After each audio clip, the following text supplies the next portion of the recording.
علی بن حسان اپنے چچا سے نقل کرتے ہیں کہ میں نے حضرت امام جعفر صادق علیہ السلام کی خدمت میں عرض کیا، مولا، لوگ دعویٰ کرتے ہیں کہ حضرت ابو طالب علیہ السلام آتش جہنم میں ہیں، اس بارے میں آپ کا نظریہ کیا ہے؟ امام جعفر صادق علیہ السلام نے فرمایا، لوگ جھوٹ بولتے ہیں۔ جبریل امین نے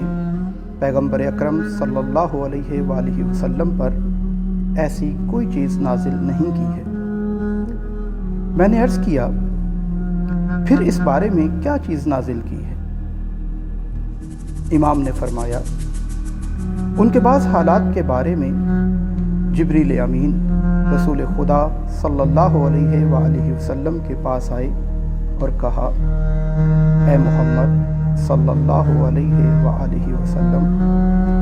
آپ کے پروردگار نے آپ پر سلام بھیجا ہے، اور وہ فرماتا ہے، اصحاب کہف نے تقیہ کی وجہ سے ایمان کو چھپایا اور شرک کو آشکار کیا، لہٰذا خداوند متعال نے انہیں 2 اجر عطا کیے، اور حضرت ابو طالب علیہ السلام نے بھی ایمان کو مخفی رکھا، لہٰذا پروردگار نے انہیں 2 اجر عطا کیے۔ وہ دنیا سے نہیں گئے مگر یہ کہ خدا کی جانب سے ان کے لیے بہشت کی بشارت آئی۔ پھر امام جعفر صادق علیہ السلام نے فرمایا،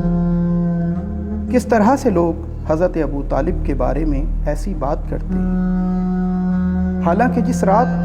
حضرت ابو طالب علیہ السلام دنیا سے رخصت ہوئے، اس دن جبریل امین رسول خدا صلی اللہ علیہ وآلہ وسلم پر نازل ہوئے اور ان کی خدمت میں عرض کیا، اے محمد صلی اللہ علیہ وآلہ وسلم، مکہ کو چھوڑ دیں، یعنی ہجرت کر جائیں، کیونکہ ابو طالب کے بعد اب مکہ میں آپ کا کوئی دوست اور مددگار نہیں ہے۔ محمد بن یونس اپنے باپ سے روایت کرتے ہیں کہ ایک دن حضرت امام جعفر صادق علیہ السلام نے فرمایا، اے یونس، لوگ حضرت ابو طالب کے متعلق کیا کہتے ہیں؟ میں نے عرض کیا، فرزند رسول، آپ پر قربان جاؤں، لوگ کہتے ہیں کہ وہ آتش جہنم میں ہیں، اور ان کے پاؤں میں آتشی جوتا ہے کہ جس کی وجہ سے ان کے سر کا مغز ابلتا ہے۔ امام علیہ السلام نے فرمایا،